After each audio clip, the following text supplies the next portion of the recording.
Hello, everyone. Welcome. Thanks for joining us.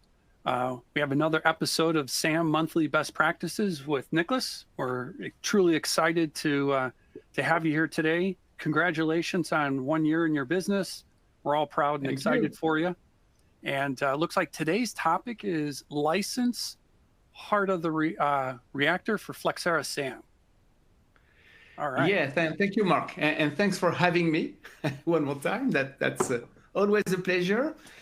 Yeah, so today we will, we are on a journey. I will share that during the presentation on the slides. But we are in a journey to become a SAM champion with the Flexera technology, and we started from the bottom, which was having exhaustive and reliable inventory, and we are going to up in the SAM value with step by step having the right things configured and in place in our SAM tool and SAM processes to take advantage of the value of software asset management, which is license optimization, chargeback, advanced reporting, and so on. So today we are climbing up and making a new step forward, new step up to the top of the SAM pyramid. So I will share my screen and let's kick off the call. That will be quite focused on the topic today. Let's move on. So stopping to share my screen, and if you see, so you should see my slides just after that, and maybe don't hesitate to ask questions, Mark. Maybe. Yep, I was going to say, please feel free to put questions in the queue. I'll address them or interrupt as we need to, and then also feel free to put any congrats to Nicholas for his 1 year anniversary of his business. Great. Thank you, Mark. So I'm sharing my screen and stopping my camera. Okay. So hopefully you see now the first slide of the presentation. First slide. Yep. Okay. So today, like every time, it will be a mix of slides and presentations and demos. And the goal is, like in each of these SAM best practice webinars, which are all recorded and that you can find on the YouTube channel that I will show. The goal is to address topics that could be useful to Flexera customers as SAM practitioners. And today we will focus on the licenses, which are the heart of the reactor, as Mark was saying, of software asset management, which are computing license consumption, and that are very important to be correctly configured so that you can trust your software asset management data. So the agenda today will be quite straightforward. After checking, the last session questions and all were addressed, so it will be fast. We will move on and start with the licenses concept. What is a license? How does it work? What is it intended for? And then we will go step by step into simple questions, but very important ones actually, that sometimes are a little bit scaring for people who start doing software asset management and managing licenses, because they have a big implication in the quality of the license consumption that will be computed. So we will go step by step, and you will know better how to create and use licenses, as well as understand, what is the right level of granularity. That will be a section of it. This is not so straightforward and not so intuitive.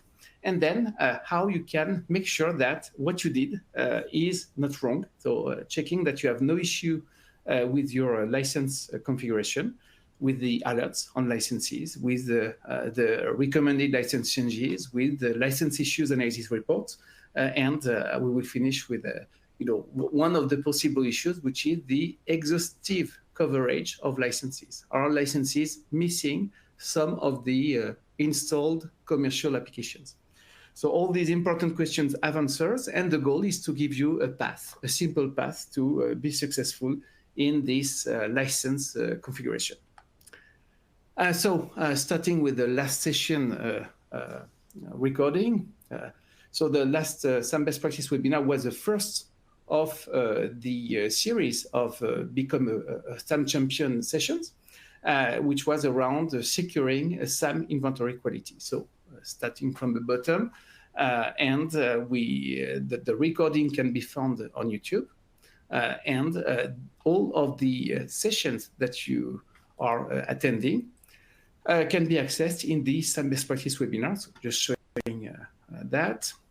So there is a YouTube channel, and you can see here the various topics. There are 34 videos which have been uploaded, and you can access any of the sessions that have been delivered. Maybe one thing I could show that, and that's a question that comes every session, so I'm anticipating it. If you go to the community, to the Flexera community, there is this Learn area, and you have this Events and Webinar section. Maybe I should zoom a little bit. And you see, you can actually subscribe to get the announcements for the next sessions, but probably you got one if you're attending today. And if you go, for instance, to the last session, which was around securing inventory quality, you will see that you can see the announcement. That was the announcement. And then, once the session is passed, actually it was performed today, so a little bit after it was delivered, you get the detailed agenda, as well as the presentation that was used in PDF format. So the PowerPoint presentation that was used. So you can access the content that we're right now, that I'm sharing, and the recording in the Flexera community in this events and webinars section that contains all the past sessions back to 2021. Okay, so I'm moving back to the PowerPoint. No question. There were 2 or 3 questions during the call. We had a max, I think you said a mark of 25 questions one time. This time was a little bit more straightforward, less questions. So goal today is to reach the high watermark that we had. Not sure if it was with the migrating from on-premise to cloud, but feel free to ask questions and we will cover them. And so just taking a step back, this session is the second of a series. The series is called, Become a SAM Champion with Flexera Technology. And we covered last time actually 3 of these items, which are around inventory quality. And here, I'm just giving pointers that you will find in the PowerPoint. I'm giving pointers to the SAM Consulting blog. So as Mark mentioned, I'm now in a partner of Flexera, and I've built a full library of best practices. And the session we have right now live is actually an echo to some posts that have been made in the past. So you have a post which is showing all the sessions that were going to come. So this post is giving you the list of topics that we are covering in this Become a SAM Champion series. And each of the topic, or sometimes you have multiple posts per topic, each topic was addressed with a post. So if you go here, you will recognize this reactor actually, and you can attend this session, but also go back to the SAM Consulting blog that contains all I would say the written version of what we're discussing and addressing here. Okay, so we are actually moving up, and I will show the sort of a Maslow pyramid view of these sessions. So we started with the foundation of SAM, of successful SAM, foundation that is boring but so necessary around data quality, integration quality, transparency, performance KPIs for software asset management, But all of this is, of course, the prerequisite to the interesting and exciting part, which is around optimizing license consumption or optimizing your investments for software asset management, getting a good level of visibility and then chargeback view of your license consumptions. So we will go step by step up to the top of the pyramid, and having the license configured correctly is, I would say, a necessary step before thinking about analyzing the consumption, analyzing the optimization, influencing the license consumption to be optimal for applications such as Windows Server. You can use data center edition licenses or standard edition, depending on the architecture that you're addressing. So today we will focus on this step 2, which is about license configurations. So, the heart of the reactor of Flexera SAM. This is actually, a reactor of a French customer. I found that on internet, of course. But this reactor, is a symbol of how powerful and central the licenses are for the Flexera ITAM tool or FlexState Manager if you're on premise.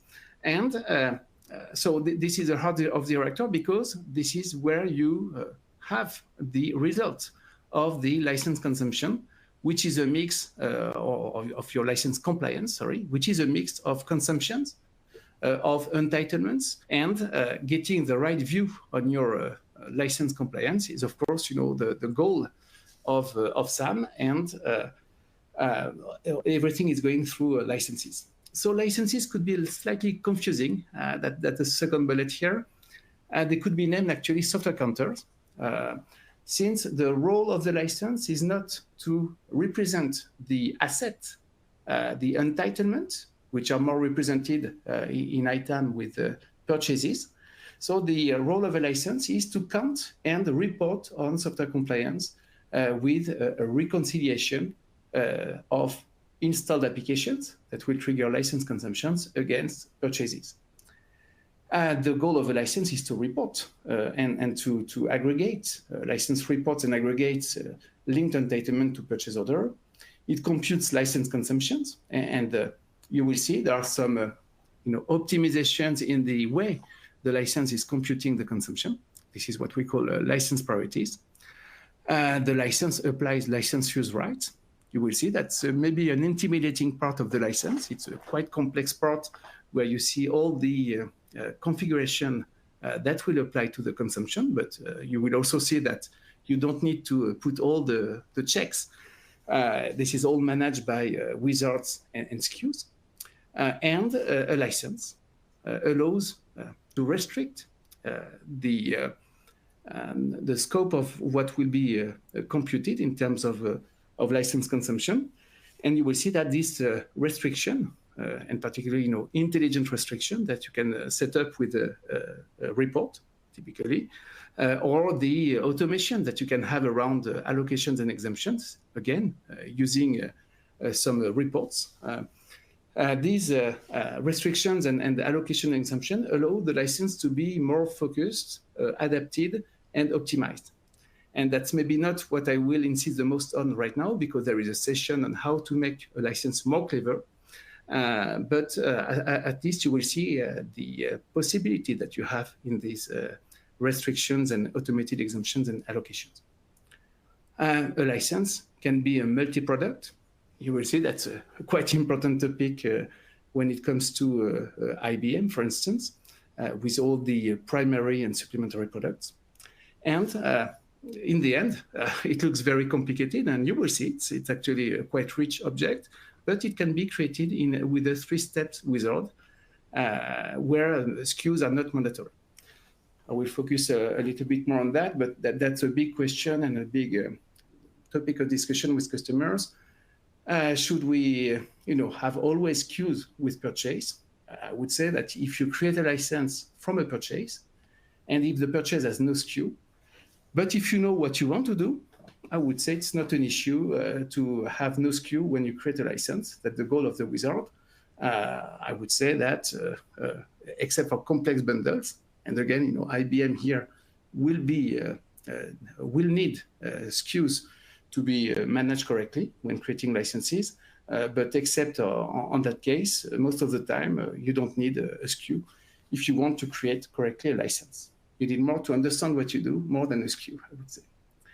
And then, the license, we will also illustrate that. The license will report compliance and will allow to show a view which is going beyond the basic, how many purchased, how many consumed, what is your compliance. A license will report and give you by location, or by corporate unit or cost center, license consumption view and compliance view. Okay, so if we take a little bit the big picture of what we do when we manage SAM data in Flexera One ITAM, you have basically the two legs of SAM, which are inventory, managing inventory, recognizing applications through the application recognition library, making sure that you import your purchase and your maintenance, if you have some separate ones, or subscriptions, making sure that this is recognized optionally with the SKU library. And once you have these two legs, and last time we addressed one of the legs of SAM, which is having reliable inventory, and this leg would rather need to be strong. Once you have these two legs, you can start with working on processing the purchase and creating licenses, which will provide you, I would say, an optimized license position or a license compliance position. So clearly, the license is the head, the brain of the SAM process. And that's why, it could be intimidating because you may think, okay, if I mess up the creation of my licenses, I may just, have a wrong view of my compliance. And indeed, you'd better be careful, but you'd better be careful with your inventory data, with your purchase data. So in the end, this is all about, and that's why we have these best practices sessions. This is all about being in control and knowing what you need to do, but also what are the potential, pitfalls or traps that you need to avoid, just to be sure that you get the right view on your compliance and can make the next step towards optimization. So I'm moving on a little bit. I may not go through each of these, bullets, but basically you see a powerful Cadillac engine in the bottom, and the license is what is the engine of compliance that will compute and make the job. And there are, a number of notions that we can cover quickly. So first, you need you have some license configuration options. So typically, a license covers applications with a typical, type of computation with a license type. It has a scope and it can be restricted. That's what I was talking about, restrictions. And it is linked to purchase data. It has vendor-specific information, for instance, for non-user accounts, if you have subscriptions for non-user licenses. And you can set up exemption reasons, typically, if you have MSDN, Microsoft MSDN, or Visual Studio, including MSDN, you can license non-production systems, provided all users are covered by these subscriptions. I realize, it's a lot of bullets, and maybe I will not go step by step. I will leave the slide in the application, in the presentation. But what I'm going to do is more illustrate and access a system just to show you, what a license is, and you will see it's quite big, but it's actually easy to create a license. And that's what we will see later. And it allows powerful reporting and consumption, but you need to check if things have been correctly set up. So maybe best to illustrate the license is to access the tool. And I will access a demo system.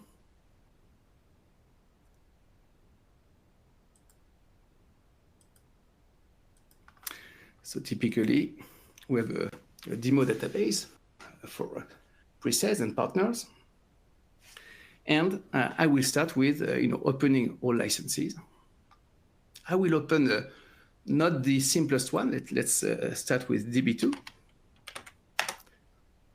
And you will see that this DB2 license, in the end, what is a license? I will sort of make a short visit of what a license is. The goal of a license is to report consumption and purchase. It's, in some cases, doing more complicated things. Typically, with a DB2 PVU license, this is all about peak consumption and understanding what are the peaks and what region is having what peak in license consumption. And the license to provide this result, to provide this reporting on result is, so typically, and you will see, we're not creating a license in the screen with all these fields, but this is important to see the final result and then go back to how you create it. So a license has a name, very easy. It has a version eventually. This is a version when you created the license, the latest version of the license when you created it. And it has a license type. So here, I'm not creating a license. I have a read-only view on this license. But here, you would pick up eventually any type of license, Oracle processor, per device, and so on and so on. And a license, what does it do? It computes license consumption according to certain rules. And IBM PVU is actually one of the complicated ones, which has, depending on the processor type, you have a different factor. So depending on the server model as well, the rule is applied against applications. So when you click on this application tab, you see the full list of applications which are sort of monitored by the license. And here we are in a typical IBM painful case where you have a bundle. And the bundle is actually, if you go on this use rights and rules, you see that you have a number of products, some of them being primary. So the license, when it finds a primary product, will start computing license consumption on a given server, for instance. And you have, supplementary products, which are sort of embedded or, coming with the primary product. So if you have DB2, you don't need to, license MQ, for instance, MQ server, which could be eventually used standalone. But if it's along with a DB2 deployment, you have the coverage of this MQ installation with the DB2 server license, DB2 Enterprise Server license. So each of the products, I'm not able here to edit, but when you have a read-write access, you can edit, and each of the product has upgrade rights, downgrade rights, eventually to editions, and is either primary or supplementary. So that's the coverage or the application coverage of the license. And once the license, which has a name, which has a type, a license type, and a way of computing things, which eventually relates to a point rule set, the PVU rule that gives all the details on which are the factors depending on the CPU type or server model. Once the license knows what to do, basically, it computes. And the goal of before computing, you link a license to a number of purchase. These are your entitlements. And you will see that actually you create a license very often from a purchase that you link or that you use to create a license from. So purchases will bring a number of entitlements, and will also eventually bring upgrade rights. So I don't have all the columns here, But if I take the effective date and the expiry date,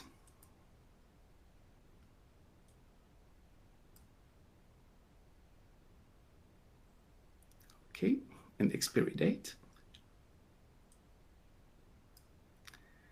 you will see that some maintenance can be, so basically the number of entitlements comes from the purchase of software type, and the maintenance actually is just here to move and provide the upgrade rights to the latest version. And here, you know, that's an interesting case. Actually, it's an alert that we have on this license. The license, you know, is covered until 2023. So it means, you know, it doesn't update automatically.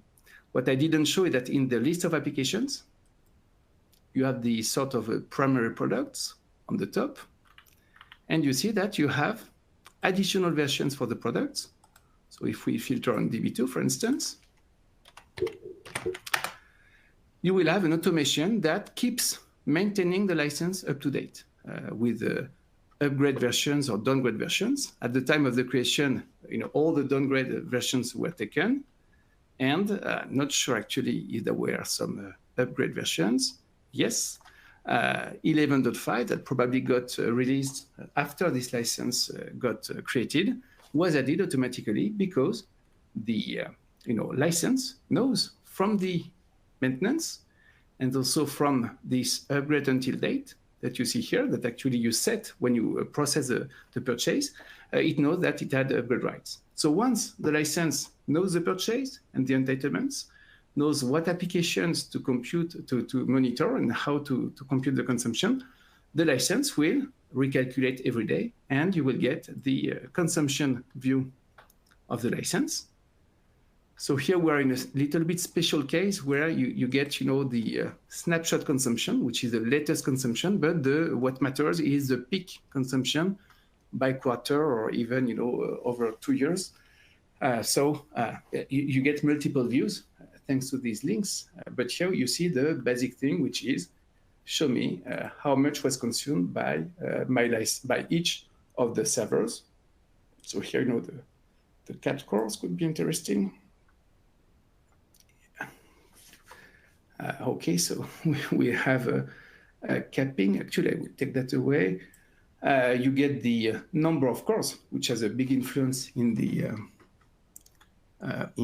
license consumption, and the factor that you may not see in this consumption tab, but that is actually in the reports, which are showing the detailed consumption.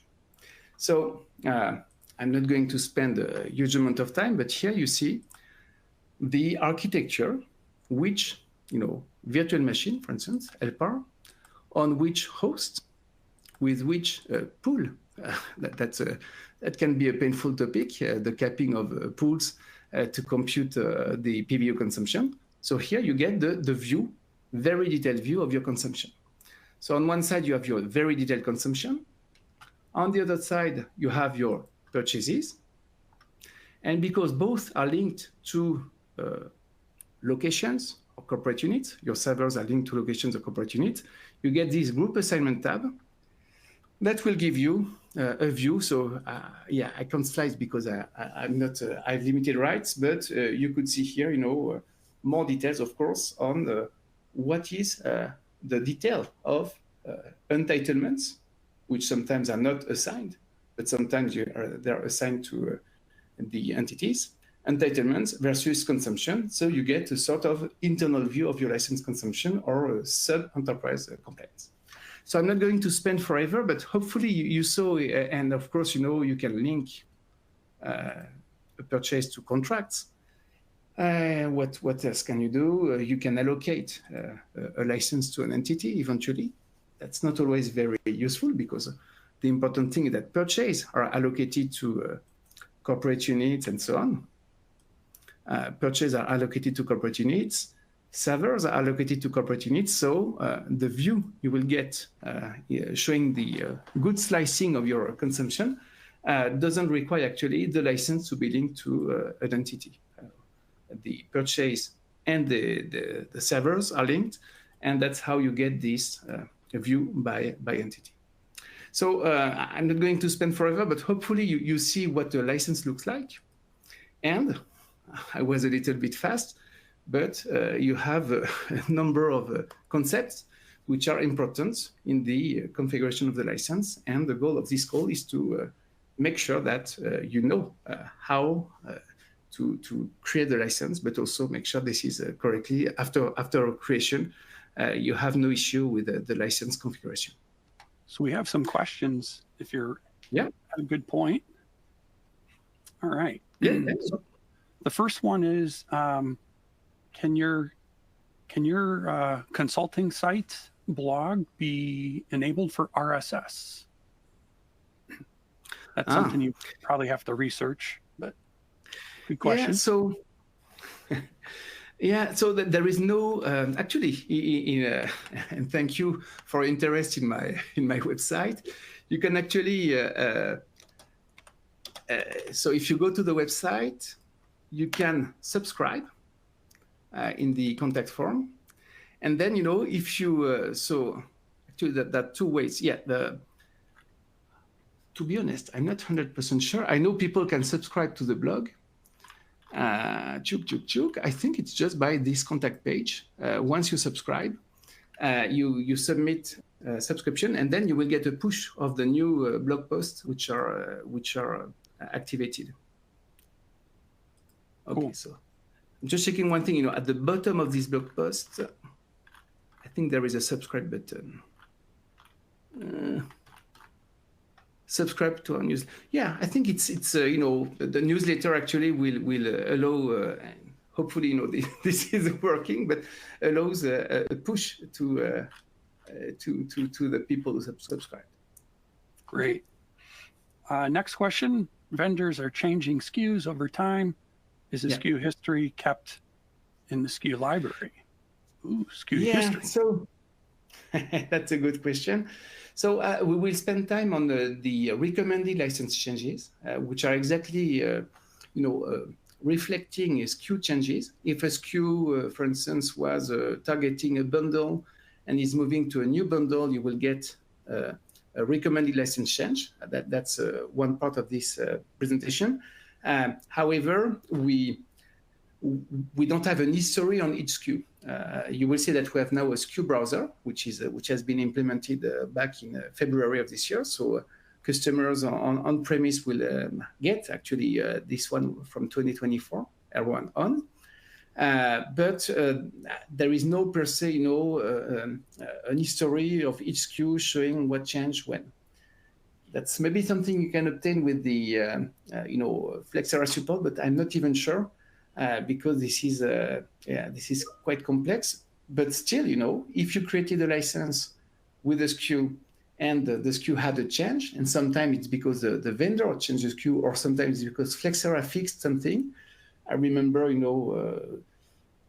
IBM bundles, which are very complicated, being fixed. You will get a sort of view of this change in the license, in the recommended license change. I will show. Okay, great. No more questions? There's a couple more. Do you want me to go through them now, or do you want to wait? There's. Let's see. If they look big, I will maybe tell me. Yeah, we can hold on and let you finish your view on licenses, and we'll come back to them. Okay, good. So let's move on. And I wanted to give you an object view of what a license is, because in the end, this is a big database. And if you understand how the database is constructed, it helps a lot in articulating things together. So basically, you have purchases that you can import. There is a menu for that. There is an Excel import for purchases. On the other side, you can create contracts which are linked to purchase. And licenses actually get created from purchase most of the time. So you process a purchase to create a license, and the license will use the product use right library, which is actually related to the SKU. If you have a purchase with a SKU, the SKU will say, I'm DB2, I'm a PVU license, and I'm a bundle of these 13 products. When you create the license at the creation time will read in the SKU library or in the product use right library to actually have the right definition, and all the use rights and rules actually are inherited from the product use right if you have a SKU, and a license monitors applications which are themselves recognized or discovered on servers or inventory devices. And in the end, you have a number installed, which is basically I have 15 DB2 installations. You have a number purchase, which is a little bit easier. Basically, it's very often the sum of entitlements, quantities of the purchases, which are linked to the license. It can be a little bit trickier if we're talking about subscriptions. The tool has the ability to know the start and end date of a subscription. So it will show your active entitlements, which result into the number purchased. And all the power of the license is to convert this number installed into a number consumed, because 15 installations of DB2, if you are on a, let's say, a powerful physical host or physical server, AIX physical server, or on an LPAR, which is capped with a very small number of cores, of course, the consumption will be very, very different. And all the goal is to have these product use rights applied to the stated consumption or installed application, to convert these installations into consumption. Taking a step back, the license is in the middle, I would say. So you see it's here. And I just wanted to reposition the other things that you have in SAM. And actually, once you have this big picture, it's easier to navigate, to understand what you see, and so on. So you have inventory data, typically LPAR server, which eventually is linked to another host, for instance. This LPAR has signatures, evidences. So typically for DB2, it would be software ID tags. These evidences are recognized thanks to the ARL, Application Recognition Library. And the dramatic thing is that you may have 5,000 signatures here and 100 recognized applications. So that's a big topic. There are many SAM best practice webinars on unrecognized applications and so on. And once you have these recognized applications, the license will actually monitor these applications and use the Perl library to compute entitlements against consumption, entitlements against consumption, and give you a compliance view. There is an extension about hardware assets, hardware contracts, hardware purchase.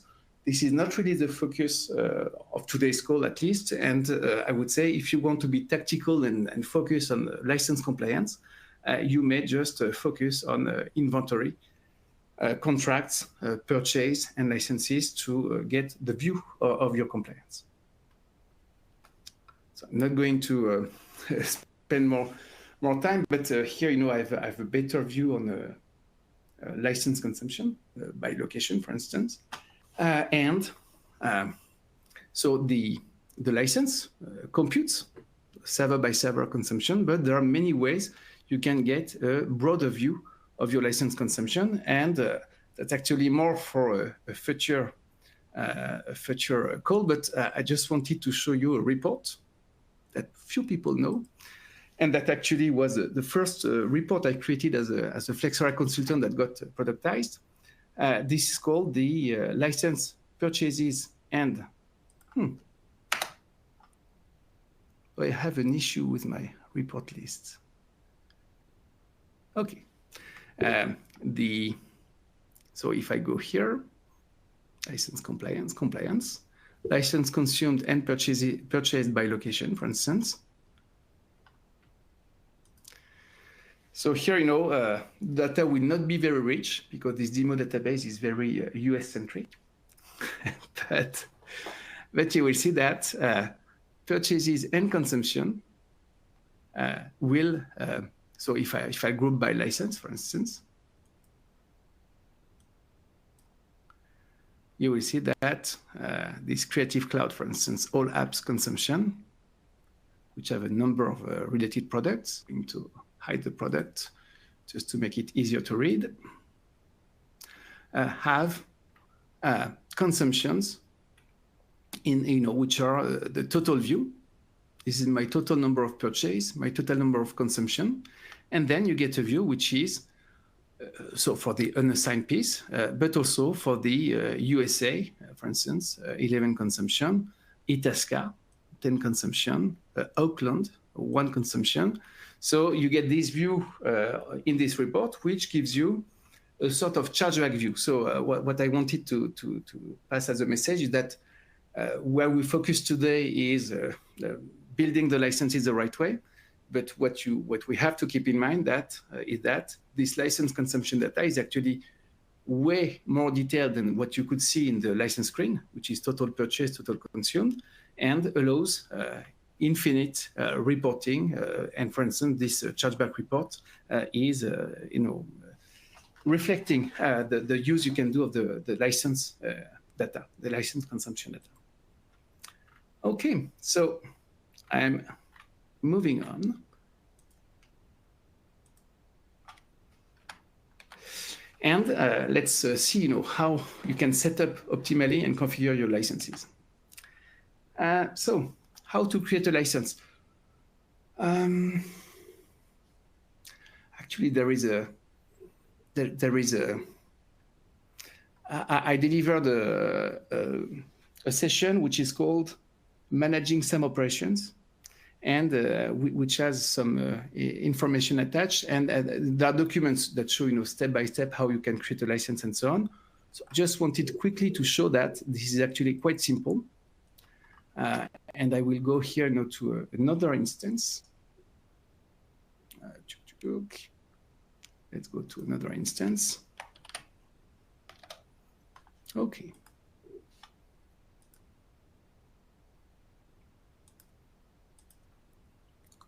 So here I will use, oh, that's strange. It was working 5 minutes ago. Okay, so maybe there is something that has changed. Ah, that's painful. Okay, so yeah, I'm going to relog to another instance. So I wanted to during live demos. Sorry. So this only happens during live demos. Yeah. Okay, so I'm logging in here, and I will go to engineering sandbox.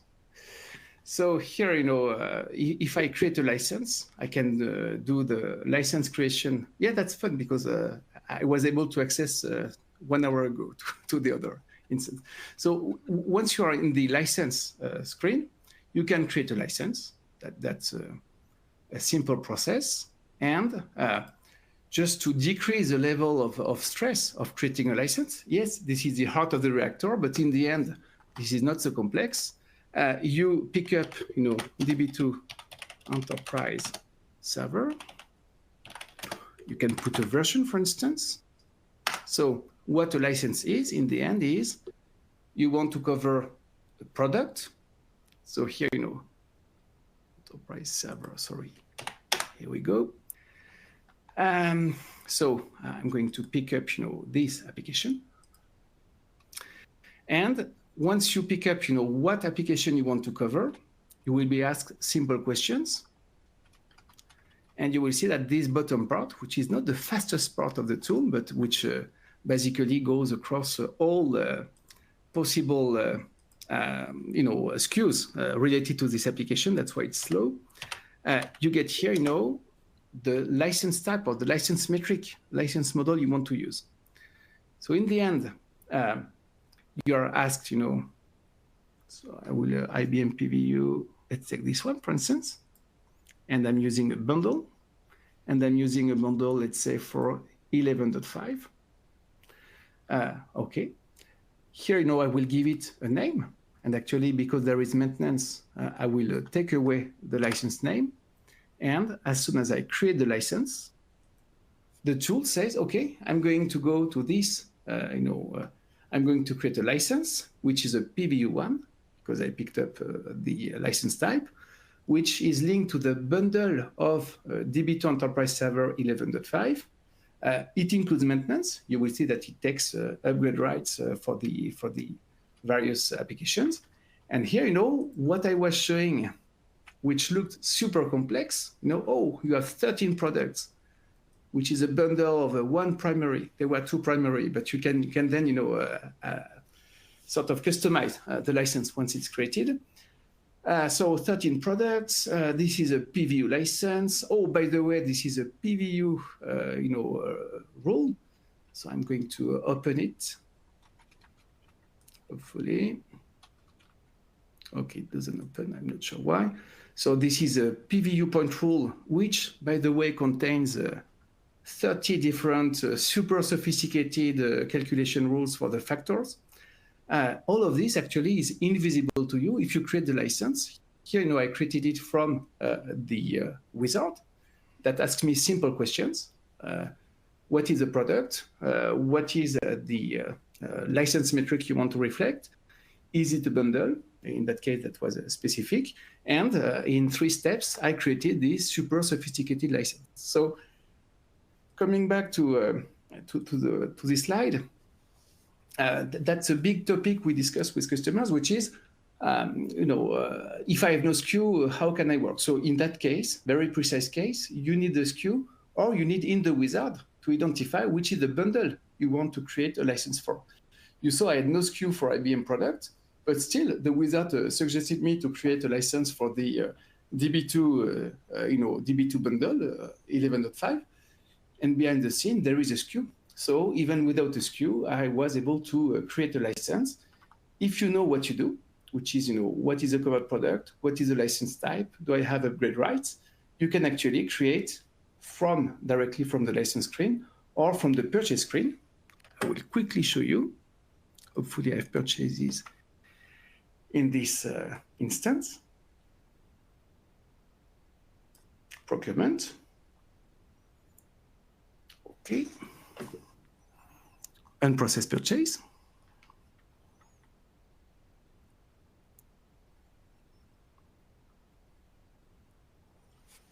And if you pick up a purchase which is unprocessed, which means, let's see, do I have DB2? Who knows? With the demo data. Yes, I have some. So if I do that, I will click on process. And in the end, it runs another wizard, which is very similar to the first one.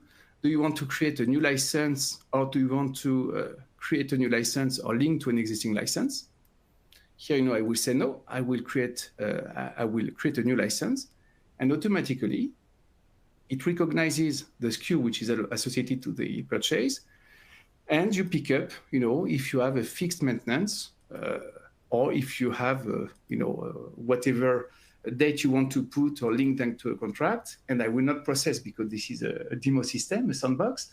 But again, from another angle, I created a license using the SKU this time from a purchase. And the next step, if I had clicked on the process, it would have created the license and opened the license, which would be linked to this purchase with 1,750. So I will not spend forever, but I wanted to sort of decrease the stress of what it is to create a license. And I would even say, sometimes it's better to, you can obfuscate actually a SKU.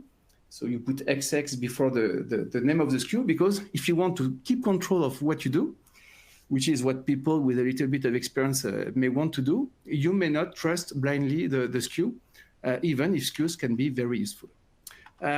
Okay, so I'm going to move forward, otherwise I will have an issue with timing. Second topic, which is around license granularity. Not later than last week, I was in a call with a US administration. There are contradictory needs in SAM. On one side, you want to get visibility, understand the details. What entity, what did they purchase, what do they consume, are they compliant?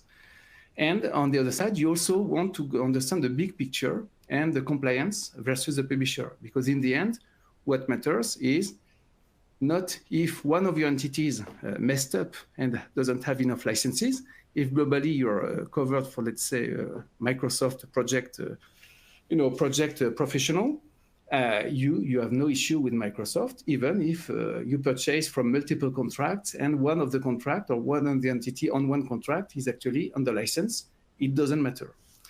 And the third thing that is a contradiction with getting more visibility is to limit the effort. You don't want to create hundreds of licenses for the same product if you have hundreds of entities. And there are approaches which are missing that target. One, to address the visibility and the need for details, is to create one license per entity and per version of applications. And here, this is wrong because you make a huge effort. You create hundreds of licenses.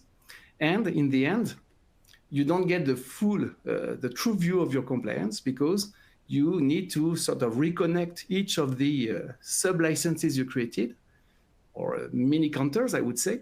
And you may make a mistake because a license which was covering up to version 2016 is not allowed to cover a missing right from a 2019 version of Microsoft Project Professional that another license was showing and was negative. So this is wrong. And the second need, when you want to understand the big picture, you could be tempted to create one license per product and link all purchase. I've not seen that often, but I've seen that sometimes, which is absolutely wrong because the maintenance of the purchase gives you the right to deploy version 2012, 2016, and so on. And if you put, a big batch of purchase and compare this big batch of purchase, which have inconsistent upgrade rights, to all your deployed applications, you just get a wrong view of your compliance.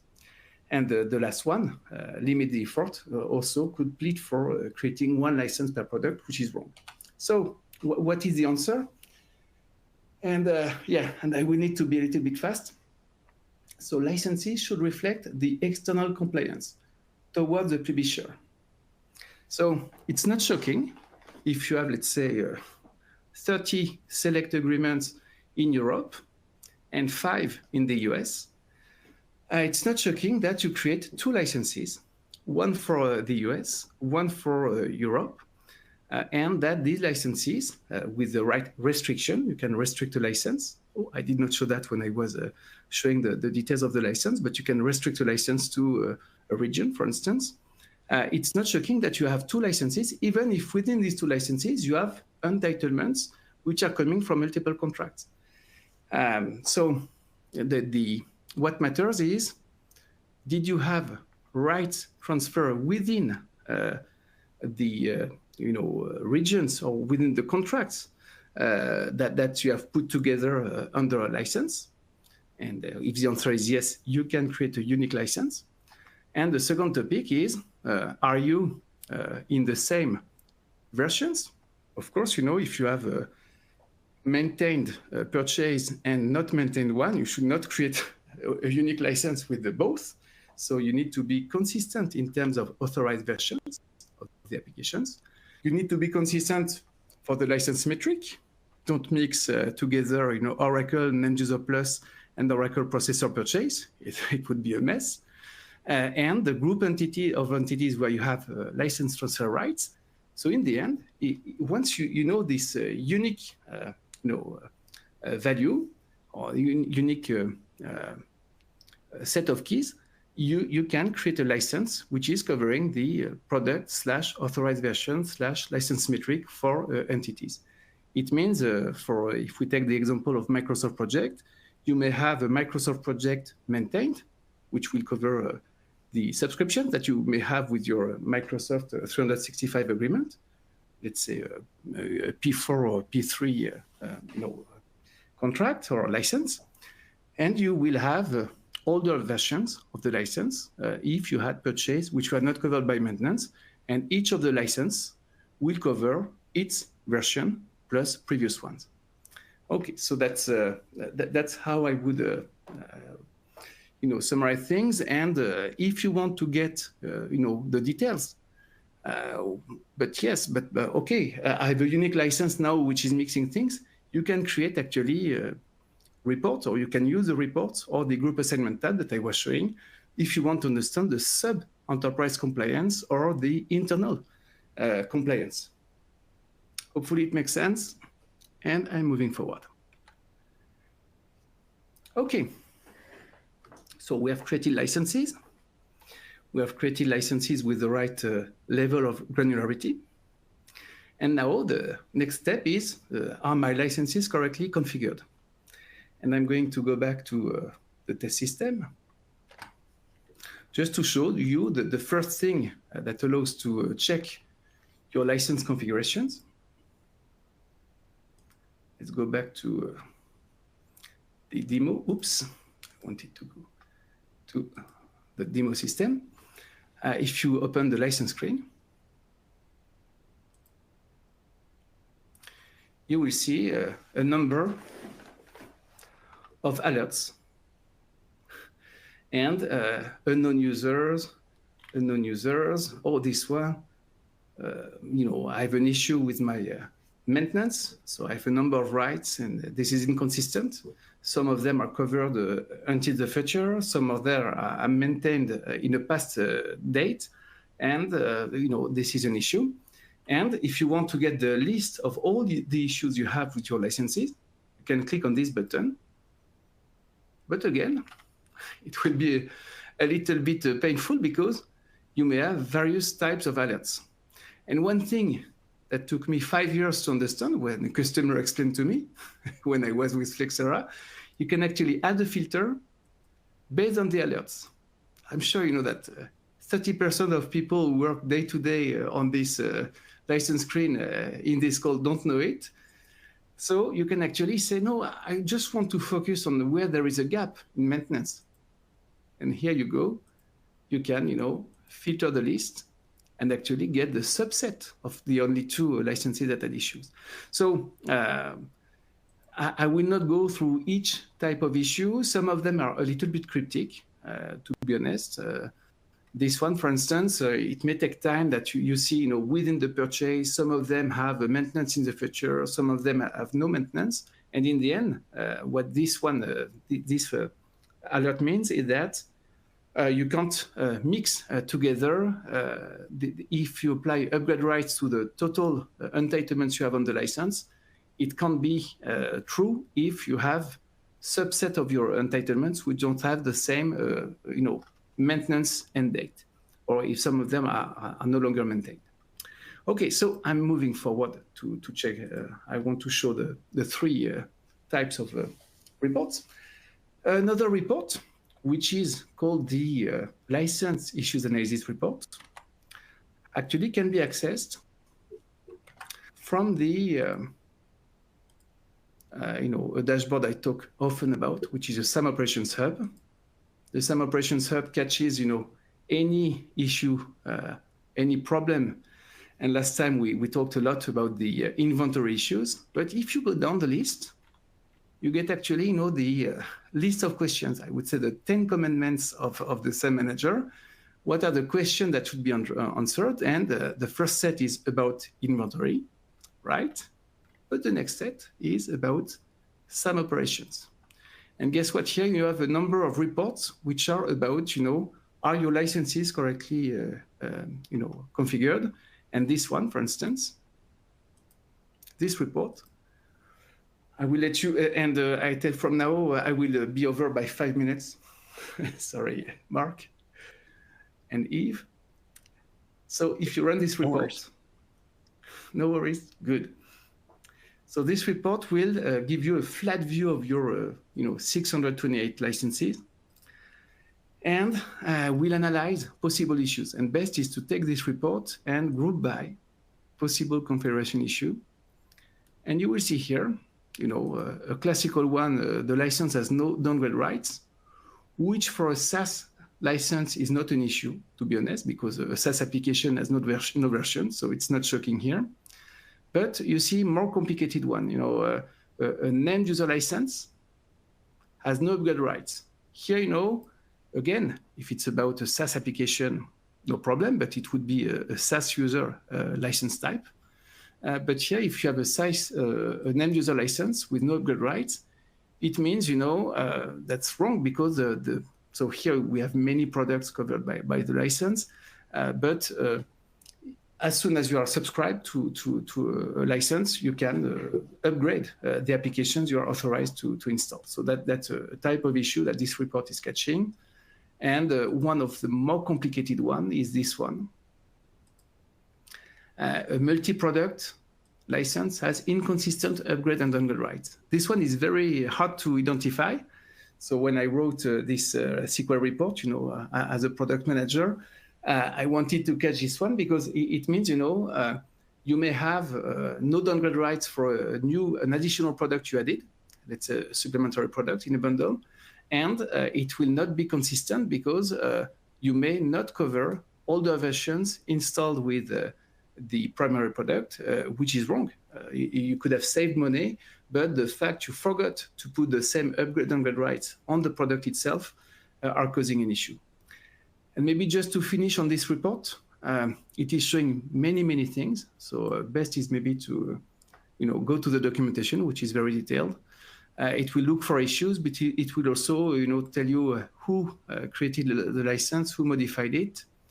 It will check what are the other licenses which have overlapping applications, which is something complicated to understand. It will show the unlicensed installations for the related primary applications. So it's the next topic, actually, I'm going to address, the exhaustivity. So you will see here that there are many things which allow you to understand the configurations, and maybe some columns which are not here.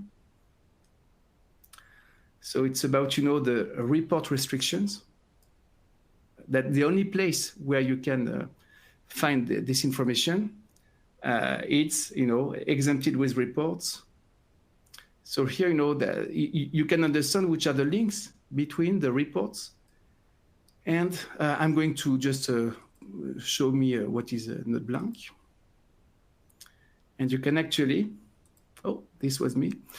You can actually see that the Java, license is restricted to a report, which is called active servers.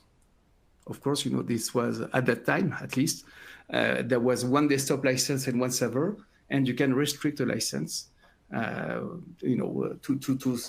using a report. And this report will show you which are the links between licenses and reports. So this is a visibility and transparency part of this report. I'm finishing. The last one. Two. So one is about this, recommended license change. Recommended license change is actually a feature that compares. I'm not even sure what it is actually. Recommended license change. So if you run this screen, okay, so maybe I don't have the right on this one. I will show the screenshot and zoom a little bit. So this recommended license change actually will analyze for licenses that you have created using a SKU. It will compare the current definition of the SKU with the license. And then it creates some recommended changes that you can, select and accept in the screen. And it's very useful when it comes to bundles. If you forgot the product in a bundle, it can be more complicated sometimes. There are some, it's doing a SQL diff between a SKU definition, which has 300 rows sometimes, and the license definition, which also has 300 rows. And sometimes there could be, a little bit complicated recommendations, but you see very easily and quickly if you have an issue with your license that got created with forgetting, for instance, a product, and then you can fix it either from the screen or you can go directly to the license. Okay, so one thing I wanted to show was the SKU browser. Hopefully I have access to it. This is something that, if I say FLX, DB2 or Oracle. So basically, you can now browse the SKUs. So I've put a search criteria. You will get always 100 records returned. And then FLX, basically all the Flexera SKUs are called FLX something, dash something. And I will not, if I filter on the product equals Oracle database, WebLogic, let's say. You see that you can actually get the detail, and if you open the detail of the license, I will say processor. Okay, so I don't have it here, but you can actually understand the detail of the SKU, which says which applications are covered. So useful when it's a bundle, but it's not the case here. So I will not be, I will go fast, but the idea that you can now look for SKUs, focus, and eventually copy the SKU number and add it to a license that you, to purchase, sorry, when you want to create a license and you had no SKU. So this had been requested by customers for years. You have it now, and that's just a remark I wanted to, to put on this SKU browser. And the last one, the last topic is, are my licenses coverage exhaustive? Which means, do I have unlicensed applications? So you did not even create a license, which is monitoring, let's say, SQL Server Enterprise Edition, which would be a big issue. So this is an unlicensed application. There is a menu for that. Do you have unlicensed installations? This is a little bit more complicated. If you have, let's say, a SQL Server license, which is focused on EMEA, and if you have SQL Server installations in the US, you may have unlicensed installations, even if you have, even if your license, your application is licensed. And the last report I wanted to show, I will finish with that, is called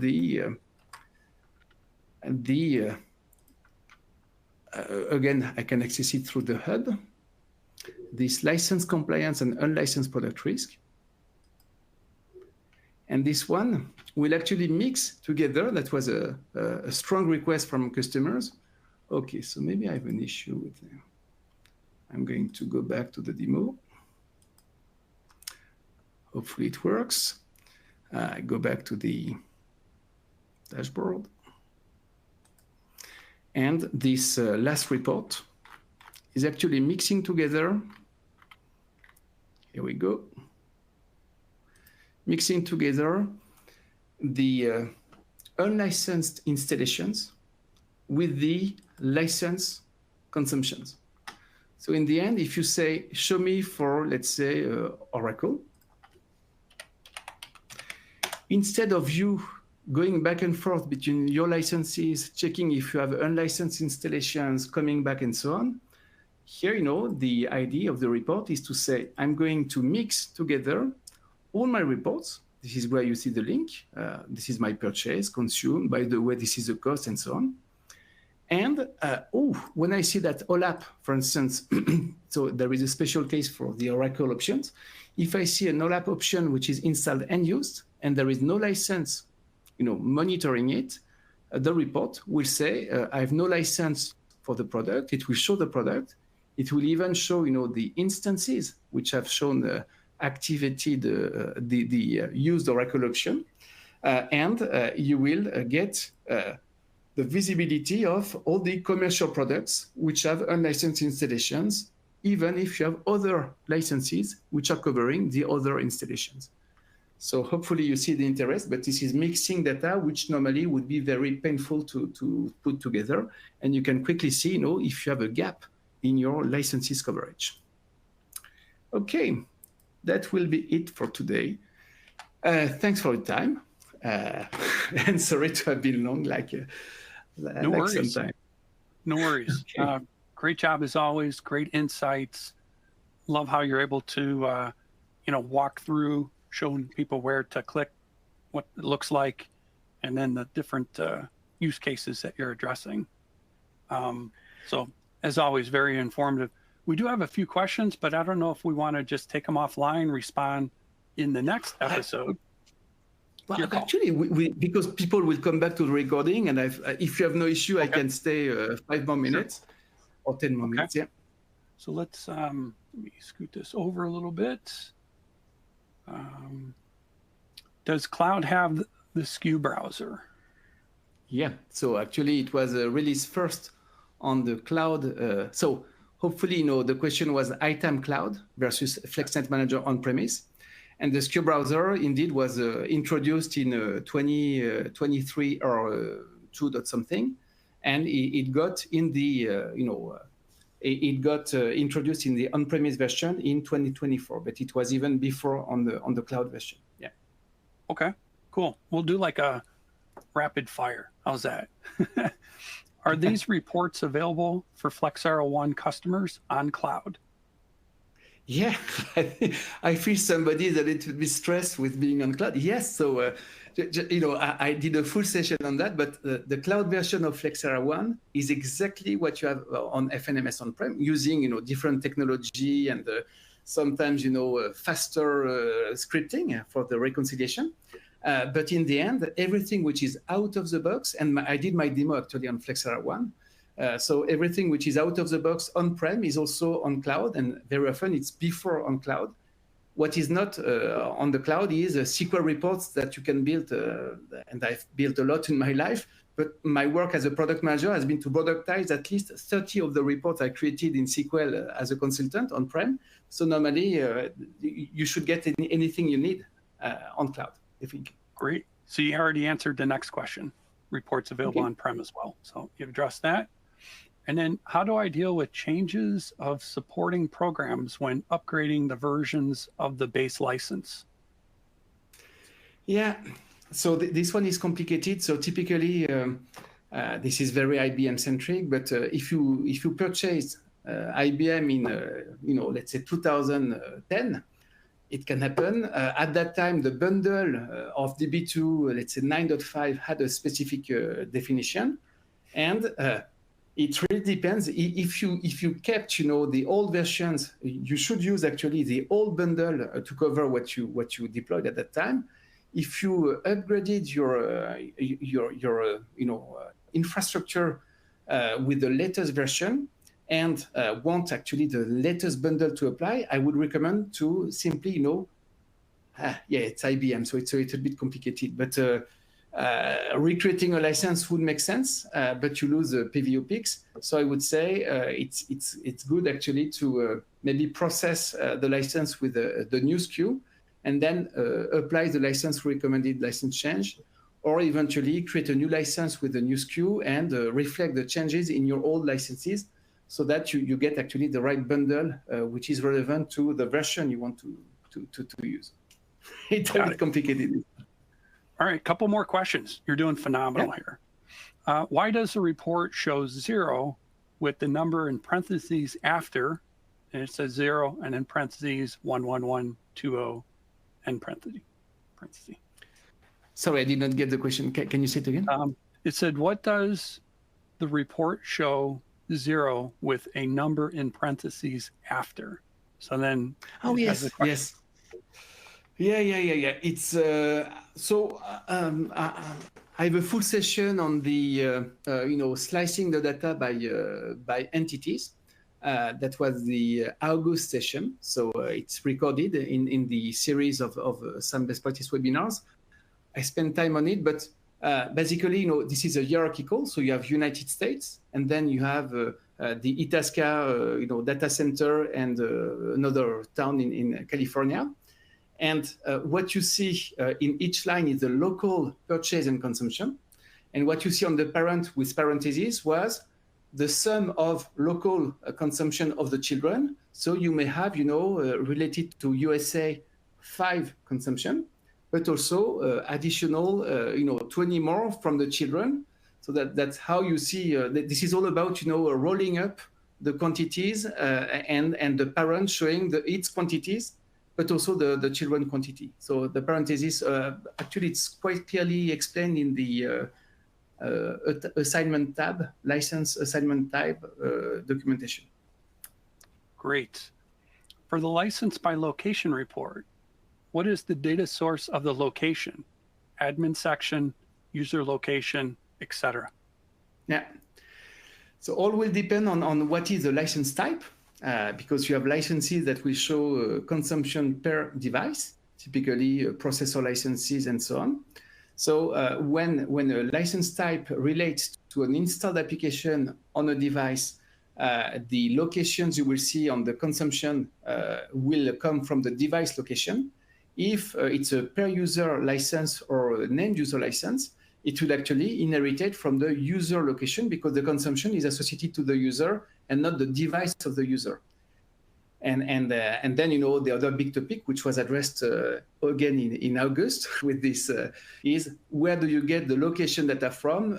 Typically, a CMDB or Active Directory would be a nice source for feeding ITAM with the sort of a foundation data for locations related to devices and users. But once you have these links, which ITAM is not the owner for, it's consuming the data from a CMDB typically, the calculations will show the either a user location for the consumption, if it's a user type license, or a device location for the device type licenses. Great. Just like my track coach used to say when we were running laps, 1 left, 2 to go. So here we go. Can an incorrectly configured license cause this report show negative availability?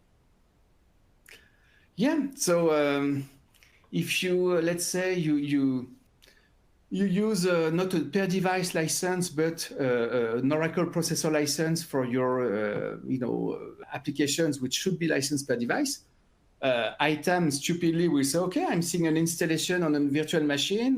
This virtual machine is on a cluster. This unique installation on this unique VM, which in the normal configuration would have consumed 1, if it was a per device license, will suddenly consume 500, which is the number of cores of the clusters. So as soon as you see something strange, massively negative license, it could be that the configuration on the license type, which is the easiest thing you could mess up, but it's quite big mistake. It could lead to a wrong calculation, which is leading to a negative compliance. Great. There was a question here for Flexera swag. We'll have to go to flexera.com or attend some of our conferences. Great question there. Next question. How do we determine the list of unrecognized applications for each Pearl? Is there a field in the ARL that would provide that? We are running into IBM products that are deployed, but FNMS does not discover the application. Ooh. Yeah, so unrecognized application is a full webinar that I provided back in 2022, but the recording is in YouTube as well. So I would say these are 2 different topics. An unrecognized application, typically, so we call that unrecognized evidence. You can't link back to a SKU because this is unrecognized. A SKU links to applications, and the signature, software ID tag typically of IBM, may not be recognized. So this is one process. You should manage your IBM recognition and make sure that you have no unrecognized software ID tags.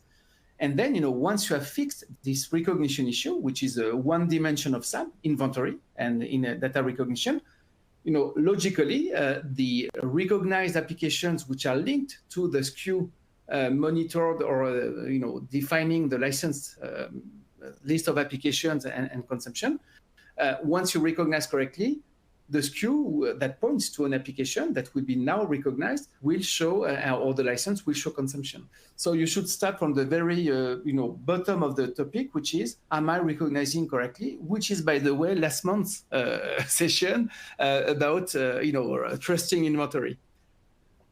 Great. We literally have 2 left, and hopefully, I think we kind of covered them a little bit. It says, good morning. How is working the automatic process to include new applications into the license? Yeah. So I think you kind of covered that. And then here's the second one, if you want to kind of compile them. Will Flexera add the rule for out of support OS for PVU licenses. IBM added this rule in 2020. Yeah, so there are two questions. Yep. One is about the license, and that's something that takes time if you don't go deep into details and so on. But if you check the history of a license, you created the license in 2021. You didn't touch the license, and you will see in the history of the license that constantly, every month you have new applications being linked. And there is no magic. It's just that a license has, internally the mechanism of self-upgrading. Basically, you have an upgrade until date in the license, which is inherited from the upgrade until date of the purchase, which are maintained. And until the purchase is, or as long as the purchase is maintained or the license is maintained, any new application recognition library application that comes in will be checked against the weekly updates of the library. And the license, if it sees a new version of a product it's covering with maintenance, will automatically take the next version. So there is this nice automated, self-maintenance of the licenses. When they know they are maintained, they catch, additional versions of covered products. Because this is, by definition, what you pay when you pay a maintenance for a license. When you purchase a license with maintenance, it means you can take and install the next versions that will come within the maintenance period. So that's one topic. The other topic, I suffered a little bit when I was a product manager. Indeed, IBM has a rule that says you can't use subcapacity PVU subcapacity if you are using an unmaintained operating system, which is extremely expensive.